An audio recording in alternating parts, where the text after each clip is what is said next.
The chains around Captain Aaron Vale's wrists were not cold. They were warm, almost alive, as if the alien metal was studying him while it held him down, and that thought alone made the silence in the throne room feel even heavier. The human fleet was gone, destroyed in less than an hour, Earth's proud defense reduced to drifting fire and broken steel. And now the last surviving commander of that fleet knelt on a black glass floor inside the heart of the enemy flagship, surrounded by beings who did not blink, did not whisper, and did not see him as an equal. Above him the ceiling curved like the inside of a giant shell, glowing with soft blue light, and at the far end of the hall a throne rose from the floor like a blade made of crystal, carved with symbols from a language older than humanity's first cities. The alien king sat there in silence, tall and still, his armor shining like liquid silver. But it was not the king who made Aaron's pulse slow and heavy. It was the figure.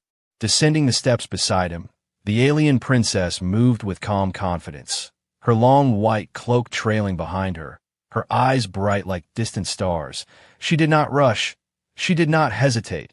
She studied the human as if he were a rare object brought from a far world. The guards tightened their grip on their weapons, expecting fear, begging for it. But Aaron did not lower his head. He did not beg, he simply looked back, and that small act of defiance caused a ripple through the hall.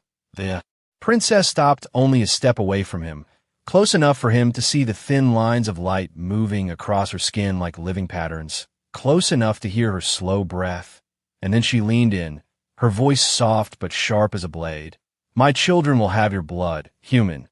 The words did not sound like a threat. They sounded like a decision already made, and for a second, even the alien king shifted in surprise. The guards looked at each other, confused. The human prisoner blinked once, trying to understand what he had just heard.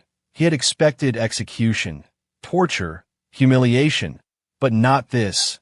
Not a claim that tied his future to the royal bloodline of the empire that had just crushed his people. The king's deep voice echoed through the chamber, asking his daughter to explain herself. But she did not look away from the human. She circled him slowly, studying his face, his posture, the way he controlled his breathing despite the chains and the loss and the silence. She spoke calmly about survival, about strength that was not measured in ships or weapons, but in endurance. She spoke of humans who fought even when defeat was certain, who adapted to new worlds, who survived harsh climates, who rebuilt after disasters. She spoke of a species that refused to stay down. The court listened, some in interest, others in anger. To them, humans were a small, loud race from a young star system, not worthy of royal attention. But the princess continued, explaining that her scientists had studied, captured human data for years, that human blood carried something rare, something flexible, something that changed quickly under pressure. She called it the spark of adaptation, and she claimed that the future rulers of the empire would need that spark. The king warned her that mixing bloodlines was dangerous, that the nobles would resist, that tradition mattered. But she replied that tradition would not save them from the next war, and her eyes briefly flicked toward Aaron again, as if she could already see a future no one else could. Aaron listened carefully, saying nothing, his mind racing. He realized he was not just a prisoner. He was a symbol, a tool in a much larger plan, and yet something in the princess's voice did not feel cruel. It felt strategic, almost respectful.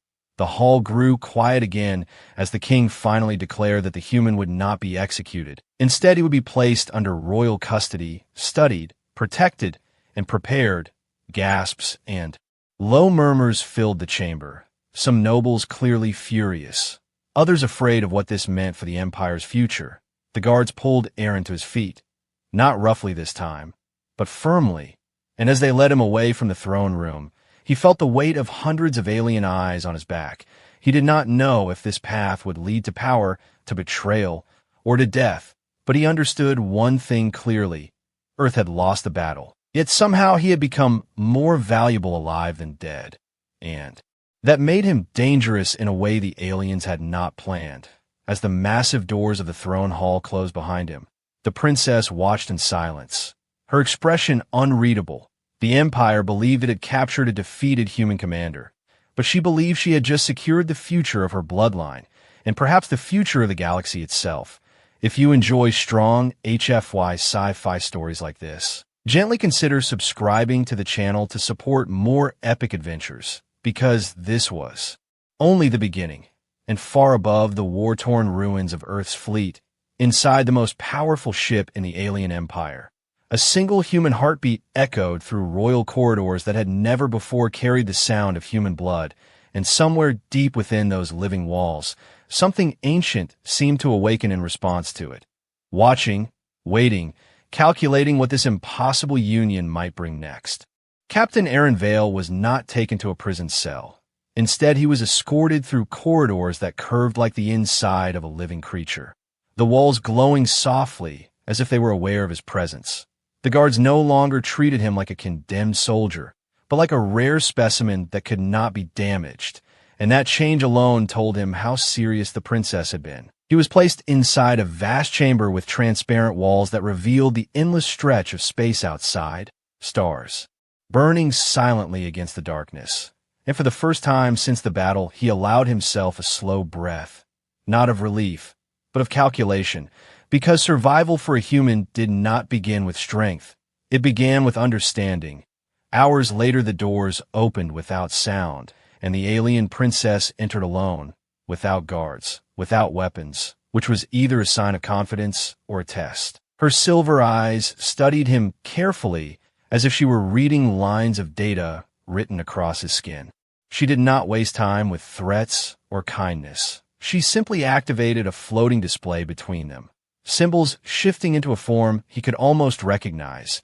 Images appeared, human soldiers fighting in extreme cold, human miners surviving radiation storms, human children adapting to new gravity environments on distant colonies. And then charts followed, showing something the aliens had measured for years. Human DNA did not stay stable under stress. It shifted, not randomly, but with purpose. Small changes triggered by danger, by climate, by fear, by hope. She explained in calm, simple words that most species in the galaxy were designed for balance. They thrived in stable systems, but struggled in chaos. Humans were different. Humans grew stronger in chaos. They rebuilt faster after collapse. They learned from defeat instead of surrendering to it. And that difference made them unpredictable. The alien empire valued power and control, but it feared unpredictability because unpredictability could not be calculated. Aaron listened without speaking, though inside his mind questions formed rapidly. If the Empire knew this about humans, why attack Earth so aggressively? Why risk pushing such a species into desperation?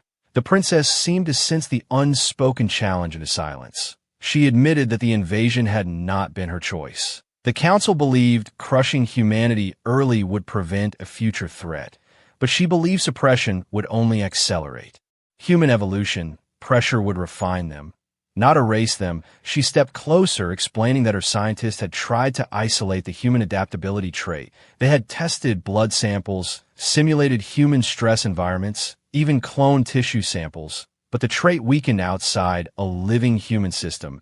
It required the full human biological network, mind and body together. Fear and determination combined. It could not be copied in a lab, and that was why she had made her decision in the throne room. She wanted heirs who carried that living adaptability, heirs who could rule an empire that faced unknown threats beyond known space. Because even the alien empire, powerful as it was, had detected signals from distant galaxies that suggested something older and more dangerous was moving closer, something that had already erased other civilizations. And for the first time, a thin crack appeared in her calm expression. Not fear exactly, but urgency. Aaron realized then that he was not simply part of a political gamble. He was part of a survival strategy for an empire that feared a greater enemy. But before he could respond, the chamber lights dimmed suddenly, a silent alarm flashing across the walls. The princess turned sharply toward the door as an alien officer rushed in, whispering rapid updates in their language, though Aaron caught enough to understand one thing clearly. Several noble houses had filed a formal protest against the princess's decision, and more than that, a secret council had begun meeting without the king's knowledge, discussing the removal of the human variable before it could destabilize the Empire. The officer's final words were colder than the rest. There were rumors of a planned extraction, not to rescue Aaron, but to eliminate him quietly and blame it on human biological weakness. The princess dismissed the officer and stood silent for a moment, thinking. And then she looked at Aaron, not as a specimen, but as an ally who did not yet know he was one. She admitted that bringing him here had accelerated internal resistance. The nobles feared hybrid blood would shift power away from ancient houses. They feared change more than extinction, and that fear made them dangerous. Aaron finally spoke, his voice steady, telling her that humans had a saying that the most dangerous enemy was the one who smiled at you while sharpening a blade behind your back. She seemed to understand the meaning even if the words were foreign, and for the first time there was the smallest hint of respect in her gaze. But the tension in the room did not fade because somewhere within the massive warship, doors were closing that should not have been closing, and life support readings flickered in distant sectors, subtle changes that only someone watching closely would notice. Aaron's instincts sharpened, battle instincts that had kept him alive when fleets burned around him. He stepped closer to the transparent wall, scanning reflections rather than stars, and he saw movement behind the princess that did not belong to her guards, shadows shifting too precisely to be random. And in that moment, he understood something else about alien politics. The Empire feared human blood for what it might become, but some within it feared it enough to kill for it. And as the chamber lights flickered once more before stabilizing, both the human and the princess realized that the truth about human blood was no longer a scientific theory or a royal experiment. It had become the center of a silent war inside the most powerful empire in the galaxy. And someone had just made the first move. The summons to the royal court arrived sooner than expected, and it was not framed as a request, but as a command. Captain Aaron Vale was escorted once again through the glowing corridors of the flagship. Yet this time the air felt different, heavier, charged with quiet hostility that even a human could sense. The Court of Enemies, as some whispered it was called, was not merely a hall of advisors, but a battlefield without weapons drawn, a place where power shifted with words and silence killed. Faster than blades, the chamber was vast and circular, layered with rising platforms where alien nobles stood draped in armor and fabrics that shimmered with their house symbols, their eyes following Aaron as he was brought to the center, unchained but surrounded, a statement in itself. Above them, all the alien king watched from his throne, and beside him stood the princess, calm as ever, though Aaron noticed her fingers tighten slightly behind her back, a sign she knew this would not be simple. The first noble to step forward was tall and thin, his skin marked with dark patterns that moved like smoke. He spoke loudly in the imperial tongue before switching to a translated form so the human could understand.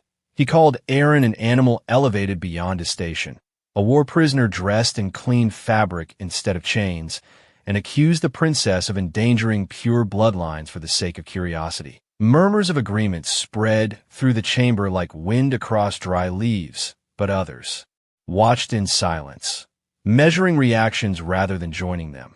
The princess answered with controlled patience, explaining again that evolution was not betrayal, that strength did not come from isolation but from growth.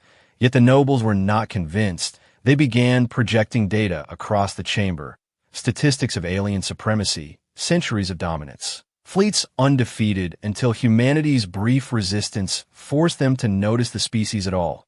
They mocked human fragility, pointing out shorter lifespans, internal conflicts, emotional instability. They displayed images of Earth cities burning during the invasion, suggesting this was proof of weakness.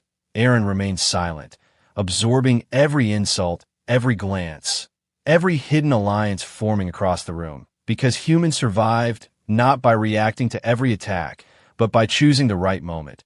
Another noble spoke, this one older, his voice softer but more dangerous. He revealed intercepted human transmissions from outer colonies that had not yet surrendered, evidence that human forces were regrouping rather than collapsing.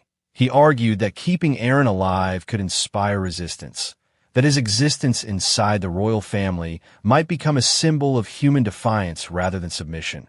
The tension rose as several houses began to argue openly, some fearing rebellion, others fearing stagnation, and beneath it all, Aaron saw something clear. The alien empire was not united. It was balanced on agreements and fear. Just as many human empires have been before their own collapses. Then the unexpected happened. The princess ordered Aaron to speak, a bold move that shocked even the king.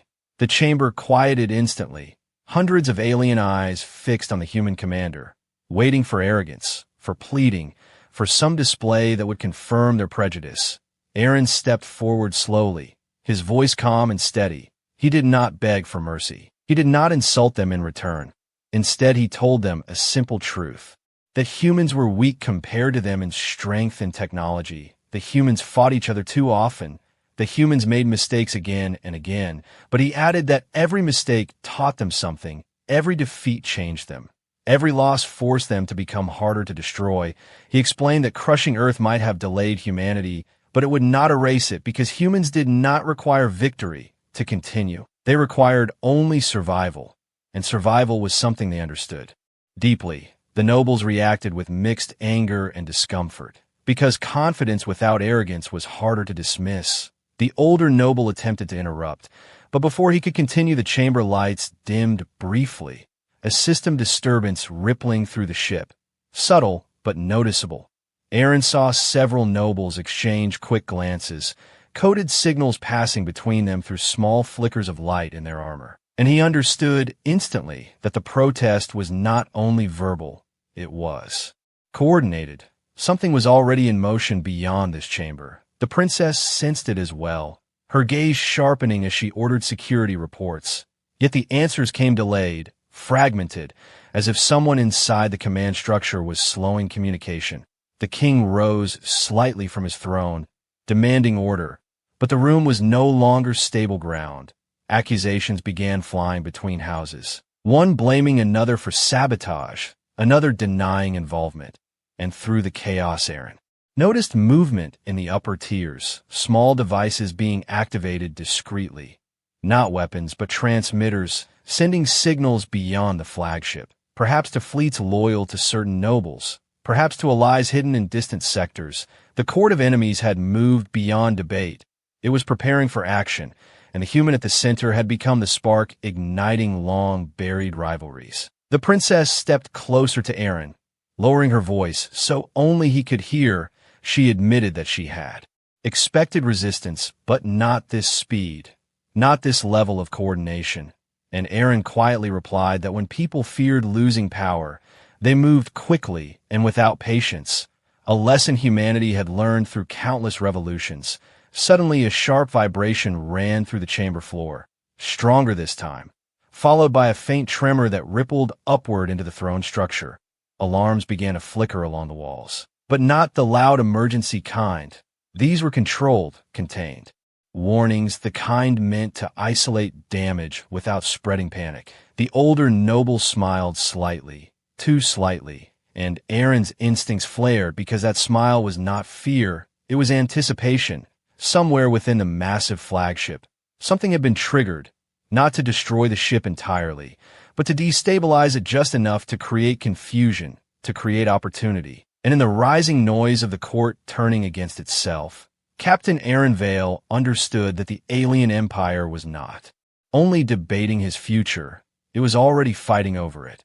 And before this session ended, someone would attempt to remove him from the board permanently, not an open challenge, but in calculated silence. And as the tremors continued beneath their feet, the court of enemies revealed its true nature, not a place of law, but a place where survival belonged only to those who moved first. The tremor beneath the court floor did not feel like a system failure. It felt precise, controlled, as if someone had touched the ship's heart with careful fingers. And Captain Aaron Vale knew that whatever was happening was not meant to destroy the flagship. It was meant to create a small window of chaos, just enough for something deadly to move unseen. The nobles were still arguing loudly when the lights dimmed again, this time longer, shadows stretching across the chamber walls like living things. And in that brief darkness, Aaron heard it. A sound too soft for alien ears focused on their own voices.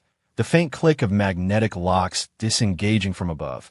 He reacted before he fully understood why.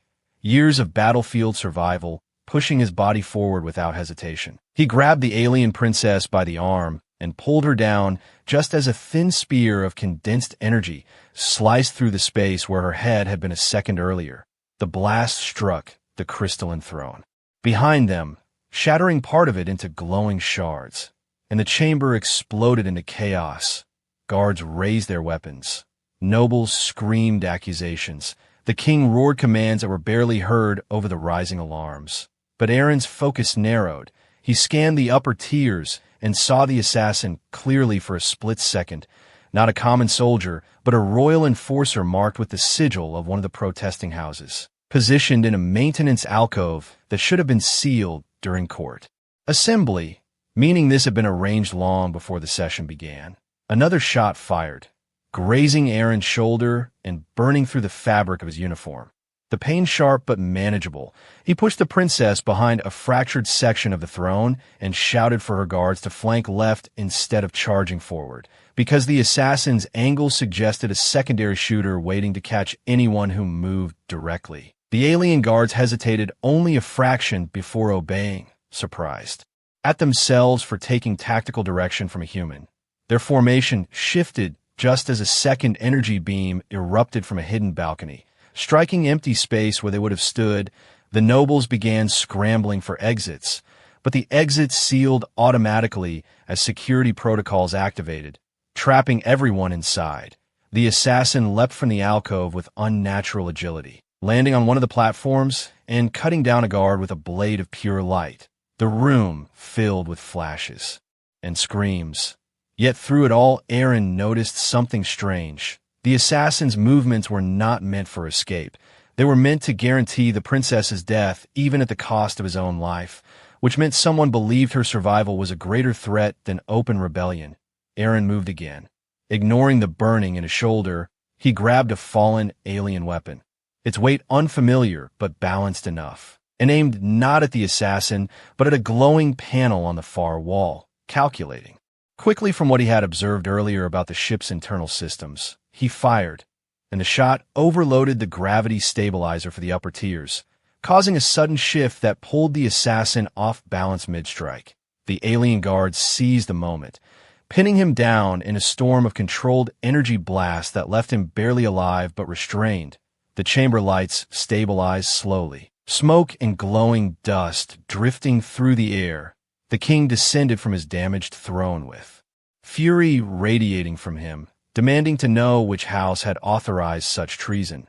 But the assassin only laughed weakly, a cold, hollow sound, and declared that purity must be protected before biting down on a hidden capsule embedded in his jaw. Ending his life before interrogation could begin, silence fell heavier than before, heavier even than when Aaron first entered in chains. Because now the threat was no longer theoretical, it was proven. The princess rose slowly from behind the shattered throne, her cloak torn slightly, her expression no longer calm, but sharpened like a drawn blade. She looked at Aaron not as a subject or a specimen, but as the one who had just saved the heir of the empire in front of every rival house. The nobles who had mocked humanity now stood speechless, confronted with the fact that human reflex and human instinct had preserved their future ruler. Whispers spread rapidly. Not insults this time, but calculations, because political balance had shifted in a single violent minute. The king turned his gaze toward Aaron, measuring him differently now. And though he said nothing, the meaning was clear. The human was no longer merely tolerated. He had earned presence through action. Yet beneath the surface of victory, Aaron sensed something darker. This attempt had been bold, too bold for a single noble house acting alone. The assassin's position, the system interference, the sealed exits. It all required coordination inside Central Command, meaning someone closer to the throne had allowed this breach. Someone with access to royal protocols. As emergency crews repaired the chamber and security forces dragged away the assassin's body, Aaron leaned slightly toward the princess and spoke quietly. telling her that in human history, the first failed assassination often meant a second attempt would be smarter and harder to detect. Her eyes flicked toward him with recognition, understanding that this was only the opening strike of a deeper conflict. The court of enemies had revealed its willingness to spill royal blood to stop change, and now the Empire stood at a dangerous edge, because saving the princess had not ended the threat. It had raised the stakes, making Aaron not just a symbol of adaptation, but a target whose survival could determine whether the Empire moved toward evolution or tore itself apart from within. And as fragments of the shattered throne were carried away, glimmering like broken stars across the dark floor, Captain Aaron Vale realized that he had just stepped fully into an alien civil war, where the next attack would not be so loud, not so visible, and possibly not aimed at the princess at all. The official report called the assassination attempt an isolated act of extremism, a lone fanatic defending ancient tradition. But Captain Aaron Vale knew better, and judging by the way the alien princess moved through the flagship in the days that followed, she knew it too. The corridors were quieter now, not peaceful, but watchful. Security patrols doubled, yet somehow felt thinner, as if loyalty itself had become uncertain. The shattered throne had been replaced with a temporary structure, less grand, more practical, a silent sign that stability was no longer guaranteed. Aaron was relocated again, not to confinement, but to a secured wing adjacent to the Royal Command Center, officially for his protection, unofficially because the princess no longer trusted half the Empire's officers, and within those guarded halls the hidden war began to reveal itself, not with explosions or fleet battles, but with data delays, misrouted commands, supply ships that arrived hours late, and encrypted transmissions that flickered briefly before vanishing. The Empire was still powerful from the outside. Its fleets still patrolled conquered systems. Its banners still flew over distant colonies. But inside, something was cracking. Noble houses that had once competed quietly were now forming silent alliances, pooling influence, testing boundaries, and every one of them had a position on the human question. Some wanted Aaron dead immediately. Some wanted him traded to Earth as a message of dominance. And a few, surprisingly, saw opportunity in aligning with the princess's vision of evolution. The king attempted to project unity, but age and pressure weighed on him, and whispers circulated that his recent illness had not been natural. Aaron overheard fragments of conversation between high-ranking officers, references to subtle toxins designed to weaken without obvious trace. And he began to understand that the Empire's instability went deeper than his arrival. He was not the cause of the hidden war. He was the catalyst that forced it into the open.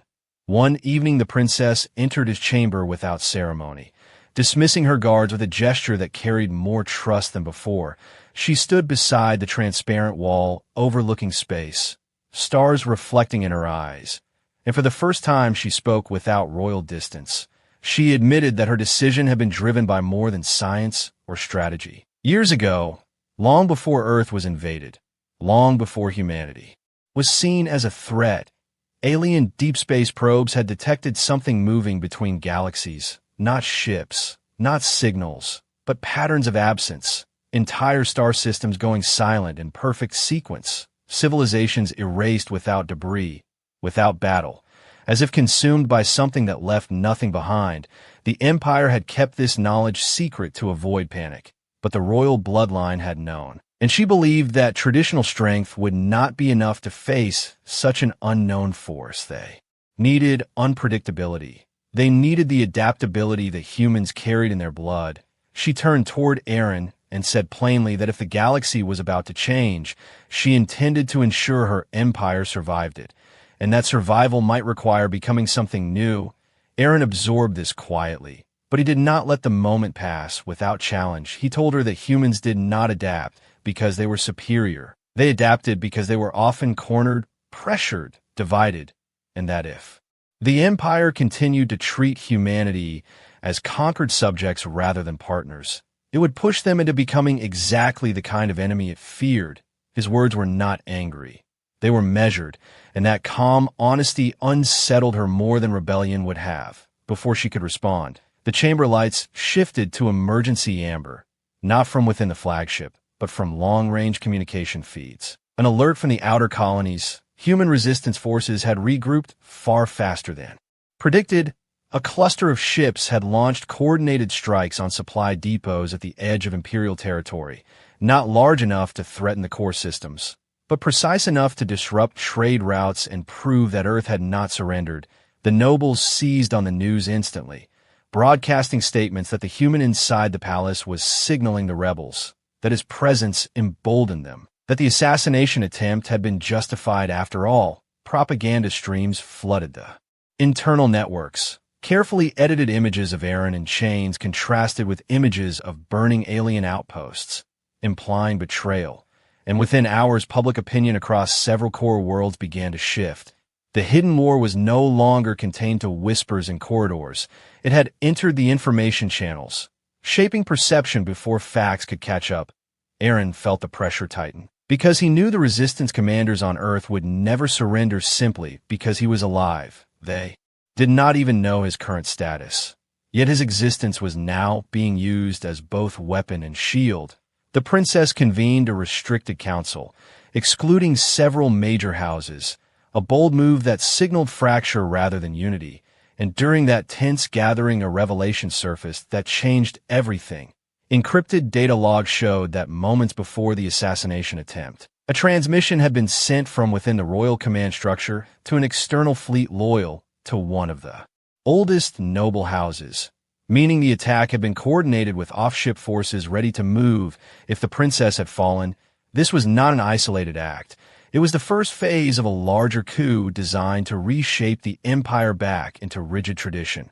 With the human question erased permanently, silence filled the chamber as the implications settled. The empire stood on the edge of internal war, while facing an external human resistance that was growing more strategic by the day. And beyond both conflicts loomed the unknown force in deep space that had already erased other civilizations. The princess finally looked at Aaron with a gaze that carried no superiority now, only urgency, and she asked him a question that would have been unthinkable days earlier.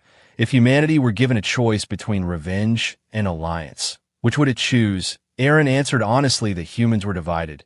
Some would seek revenge, some would seek peace, but all would fight if cornered, and right now, both species were cornered by fear. As alarms continued to pulse from distant sectors reporting minor but coordinated disruptions, Captain Aaron Vale understood that the hidden war was no longer hidden. It was unfolding across fleets, across networks, across hearts and bloodlines. And in this silent storm of shifting loyalties, one truth became clear. Whoever controlled the narrative of human blood would control the future of the Empire, and possibly the survival of both their species. The Empire did not announce a state of emergency, but everyone felt it. Fleets were repositioned under the excuse of routine patrol adjustments. Communication channels were restricted in the name of security, and entire noble houses began recalling their private forces to core systems, preparing for something none of them wanted to name openly. Captain Aaron Vale stood beside the alien princess in the strategic command chamber as holographic star maps shifted constantly, red markers flashing, where human resistance cells had struck again, not with brute force, but with precision, targeting fuel depots, relay stations, and unmanned resource platforms, avoiding civilian centers, sending a clear message that this was not random revenge, but organized retaliation. The alien generals were unsettled not by the scale of the attacks, but by their intelligence. Someone was predicting Imperial supply patterns with alarming accuracy, and eyes slowly turned toward the human inside the palace. Whispers growing louder that he was somehow guiding the resistance. Though he had no access to external transmissions, the princess faced mounting pressure from the War Council.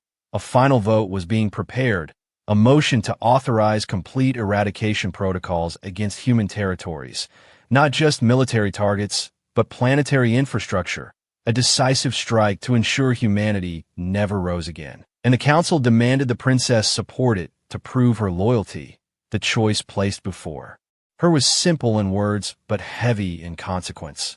Preserve imperial unity by condemning Earth, or risk civil fracture by opposing total war. Aaron watched her closely, understanding that whatever she decided would shape not only the empire, but the perception of humanity for generations. Before the council session began, she entered his chamber alone once more, the glow of distant stars reflecting off the walls. Her expression calm, yet strained. She told him plainly that if she supported the eradication vote, his life would be spared publicly as a symbol of imperial mercy, but Earth would burn. If she opposed it, she might lose her claim to the throne, possibly her life, and the empire could fracture into open civil war. She asked him directly what a human commander would choose in such a moment. Aaron did not answer immediately. He walked to the transparent wall and looked at the silent stars, thinking of Earth's oceans, of the fleet that had burned defending a world that still stood. And then he spoke with quiet clarity. He said humans had survived not because they were stronger, but because they refused to surrender their future completely. Even when defeat seemed certain, if the Empire destroyed Earth now, it might win the present, but create an enemy that would never stop adapting, never stop rebuilding. But if it offered alliance, true alliance, not submission, then perhaps both species could face the unknown threat in deep space together. He warned her that humans would not accept chains disguised as partnership, and that any peace built on fear would collapse quickly. His words were simple, without threat or promise, and that simplicity made them harder to dismiss. The council chamber filled with tension hours later as the vote commenced. Nobles argued fiercely, projecting images of human strikes, accusing the princess of weakness, claiming that hesitation now would invite rebellion across conquered systems. Others quietly supported her, fearing that complete genocide would destabilize trade networks and push neutral species into opposition. When her turn to speak arrived, the chamber fell silent. She did not defend humans as equals. She did not apologize for her earlier declaration. Instead, she reframed the narrative entirely. She declared that extermination was not strength but fear, that an empire confident in its dominance did not need to erase weaker species. She revealed partial intelligence about the approaching deep space anomaly, enough to shift focus without causing panic. And she proposed a conditional alliance with humanity, offering joint defense pacts against external threats in exchange for recognition of sovereignty. Gasps spread through the chamber. This was not compromise. It was transformation. The vote fractured instantly. Several noble houses withdrew their support from the throne, declaring her vision reckless, while others shifted to her side, seeing opportunity in shared technology and unpredictable human strategy. Before the vote could finalize, an urgent alert cut through the chamber. Outer defense platforms reported unknown signatures at the edge of the system. Not human, not imperial, something else, something massive and silent, moving without energy missions detectable by standard scans. The room froze as raw sensor data streamed across the displays. Entire scout fleets had gone dark along the frontier where the anomaly had last been predicted, and now it was closer than anyone had calculated. The argument about Earth seemed suddenly small compared to the approaching void. The princess turned toward Aaron slowly, her earlier question hanging unspoken between them. Revenge or alliance, fear or evolution. The council's division no longer theoretical, but dangerously real. Because whatever that silent force was, it would not care about bloodline purity or political tradition. It would care only about survival. And in that moment, the choice she faced was no longer about saving her throne or sparing Earth. It was about whether two divided species could stand together before something that erased entire civilizations without leaving even ashes behind. And as the sensor displays flickered with readings that defied known physics, Captain Aaron Vale understood that the decision made in this chamber would determine not just the fate of Earth or the Empire, but whether human blood and alien blood would flow separately into extinction or merge in time to face the darkness. Approaching their stars, the unknown force did not arrive with war horns or blazing weapons. It arrived with silence. Entire defense platforms at the edge of the system went dark one by one, not exploding, not transmitting distress calls, simply vanishing from every sensor grid as if erased from existence. And for the first time in centuries, the alien empire felt something it had not felt since its earliest wars: uncertainty. The divided council no longer argued about humans. They stared at the tactical display as massive regions of space turned into blank voids where fleets had once patrolled.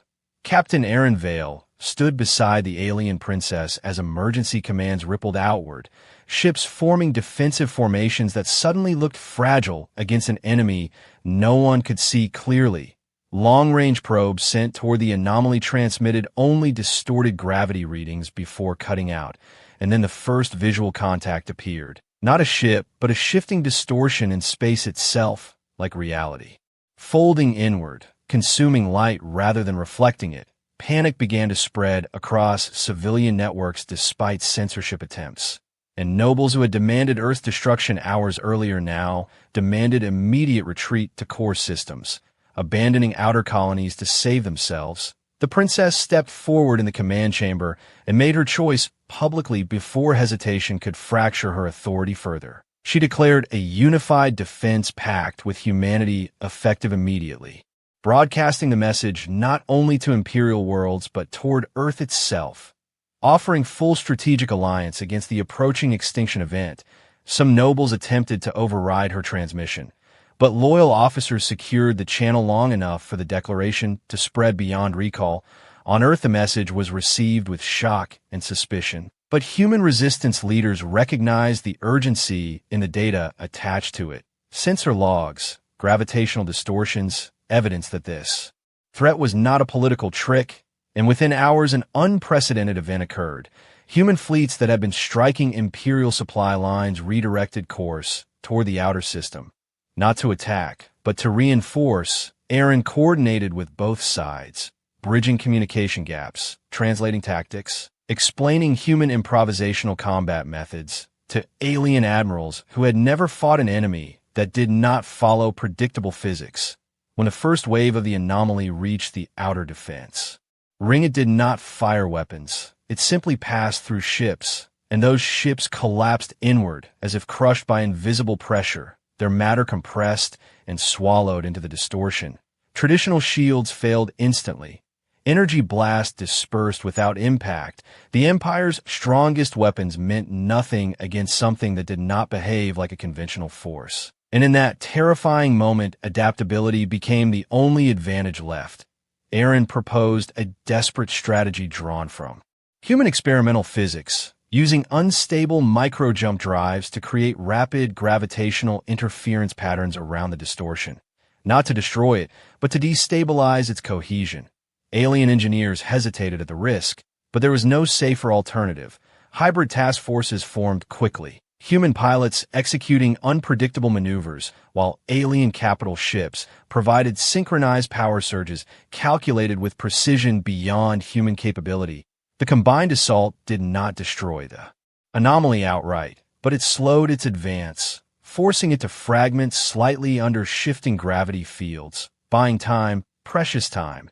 And that small success ignited something powerful across both fleets, not pride, not dominance, but shared survival. Side by side, alien and human crews worked without hesitation, adapting strategies in real time, merging logic with instinct, until finally the distortion began to retreat. Not defeated fully, but repelled from the system's core, leaving behind silent debris fields where ships had been lost. When the threat pulled back into deep space, the system did not erupt in celebration. It exhaled in exhausted disbelief, because survival had come not from purity or supremacy, but from cooperation born under pressure. In the aftermath, the political fractures within the Empire did not disappear overnight, but they shifted. Nobles who had opposed the alliance now struggled to deny the evidence displayed across every battlefield log. Human adaptability combined with alien advancement had achieved what neither could alone. The princess addressed the Empire once more, her voice steady, declaring that strength was not the absence of change but the courage to embrace it, and she reaffirmed her earlier decision not as experiment, but as evolution.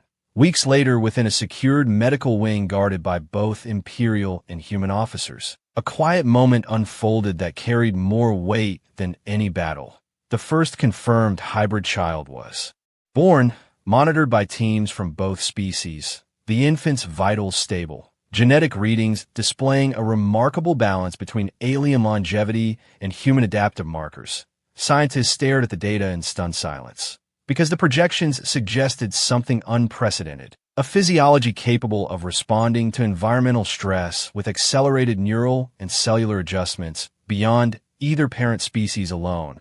When the princess held the child for the first time, she did not speak of conquest or legacy. She simply looked toward Aaron and acknowledged that this future had not been born from victory in war, but from the decision to refuse extinction together. Across the galaxy, news of the Alliance and the shared defense spread rapidly, reshaping perceptions of humanity from reckless upstarts to essential partners in survival. And though the unknown force still lurks somewhere beyond mapped space, watching perhaps, waiting perhaps, it had encountered something new in this corner of the stars, not two divided civilizations competing for dominance, but a unified front shaped by conflict and strengthened by adaptation. Captain Aaron Vale stood once more before a reconstructed throne, no longer in chains, no longer a prisoner, but a symbol of a turning point in galactic history. And as he listened to the steady heartbeat of the child who carried both alien brilliance and human resilience, he understood that the true power of blood was not in its purity, but in its capacity to change. And in a galaxy where even stars could vanish without warning, change was the